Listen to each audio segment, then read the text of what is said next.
मैं कर्मी रंजीत कुमार, आप देख रहे हैं घातक एकेडमी का यूट्यूब चैनल। आज का पर्पस है सब इंस्पेक्टर के बारे में जानकारी देना, और हमारे पास साथ में बैठे हुए हैं सब इंस्पेक्टर डॉली, जो कि अभी लेटेस्ट दरोगा बनी हैं और कुछ ही दिनों में इनका प्रशिक्षण आरंभ हो जाएगा। तो बहुत से हमारे सब्सक्राइबर्स हैं जो कि हमेशा दरोगा के बारे में पूछते रहते हैं, चाहे उसमें गर्ल्स हों चाहे बॉयज़ हों, कि किस हिसाब से तैयारी किया जाए और किस हिसाब से जो दरोगा बने हैं तैयारी किए हैं।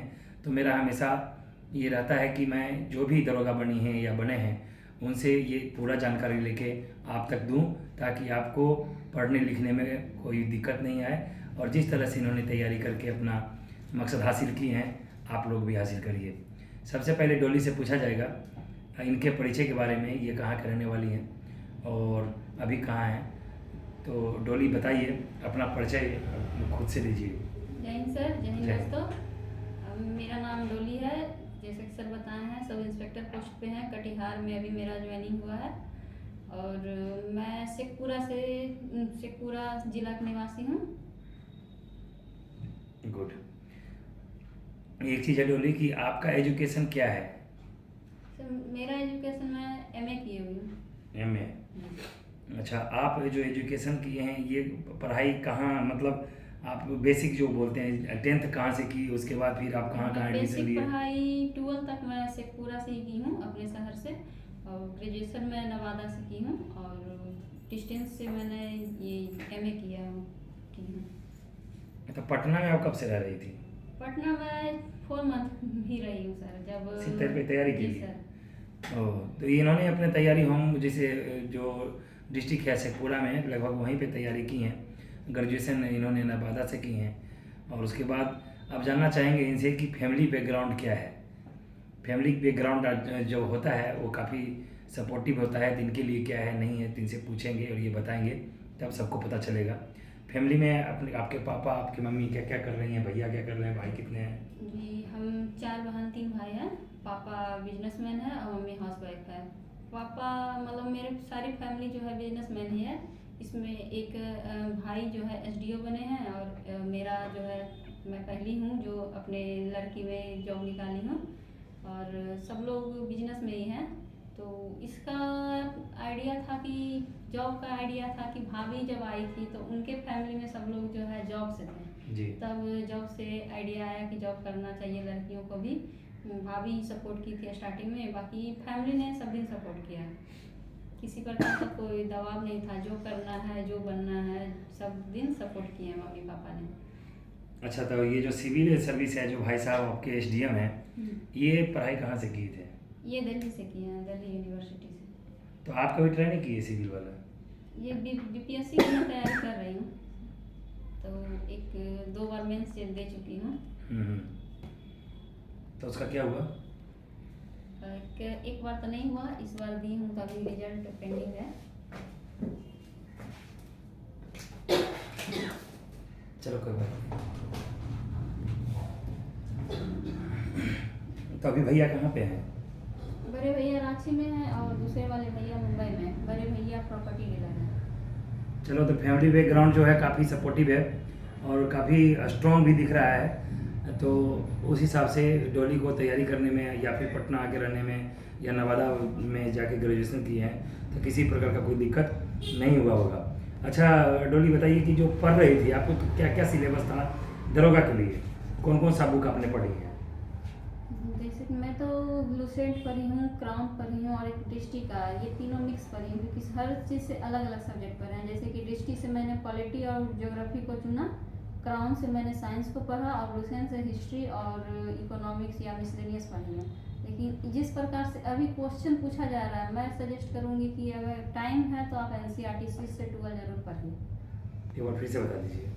मैं सजेस्ट करना चाहूँगी 6 से 12 तक के अगर टाइम है आप लोग के पास तो एनसीईआरटी को जरूर पढ़िए, क्योंकि 40 से 50% आपको एनसीईआरटी से ही पूछा जाता है। और सिर्फ ऊपर नहीं पढ़ना है, उसको बेसिक बढ़िया से ध्यान से पढ़ना है, उसका नोट्स बना लीजिए, क्योंकि एक एक पॉइंट जरूरी हो जाता है। आजकल देखते हैं क्वेश्चन का जिस प्रकार पैटर्न चल रहा है, डीपली पूछा जा रहा है, उसका एक एक क्वेश्चन मायने रखता है कि आपको कहाँ पे कौन से क्वेश्चन को जोड़ दिया जाता है। इसलिए उसको गहराई से पढ़ना चाहिए, एक एक लाइन। आप जब भी किताब पढ़ते हैं तो अपने साथ पेंसिल जरूर रखें और एक कॉपी या कलम रखें।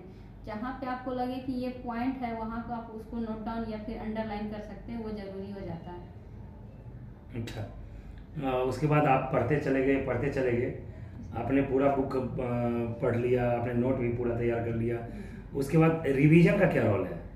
रिवीजन का बहुत बड़ा रोल है, इसलिए बोल रहे हैं। अगर आप उसको एक बार पढ़िएगा तो लगेगा कि शुरू में बहुत बोरिंग लगता है, इसलिए अंडरलाइन करते जाएंगे तो आप उसको कहानी की तरह पढ़ सकते हैं। लेकिन दोबारा जब उसको रिवाइज कीजिएगा तो एक होगा कि आपको पूरा नहीं पढ़ने की जगह आपको पॉइंट पे ही ज़्यादा ध्यान जाएगा, तो वो ज़रूरी हो जाता है कि आपको कम समय में रिवीजन ज़्यादा कर सकते हैं और वो पॉइंट जो नोट डाउन किए हैं वो ज़रूरी हो जाएगा।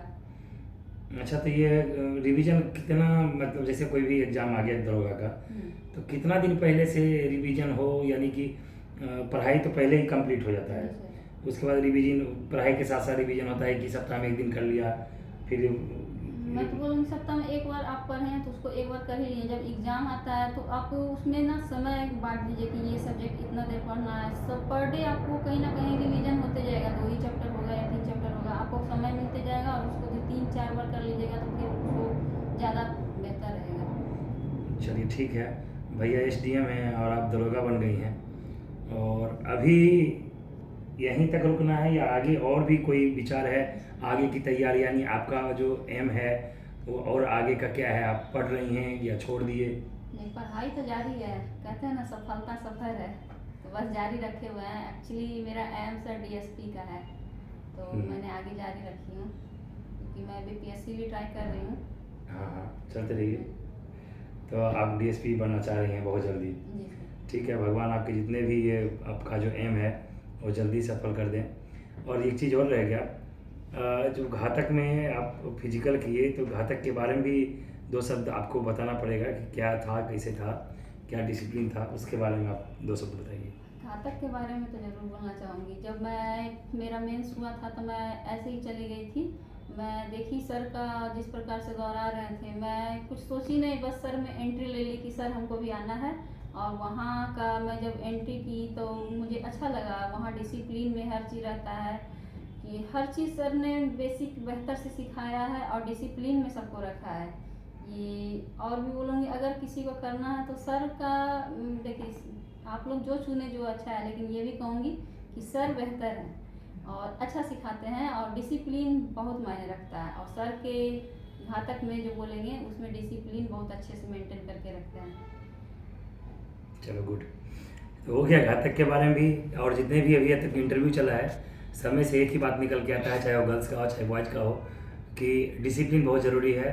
और मैं हमेशा चाहूँगा कि ये जो डिसिप्लिन घातक का है आगे तक हमेशा बरकरार रखें। और इसमें जितने भी स्टूडेंट पार्टी आते हैं काफ़ी सपोर्ट करते हैं, क्योंकि एक बार समझाने से सारे समझ जाते हैं और उस चीज़ को मेंटेन करके आगे तक चल रहे हैं और घातक का नाम ऊँचा कर रहे हैं। अभी होगा कैप सेरेमनी, एक बार उठो, कैप पहनाता हूँ।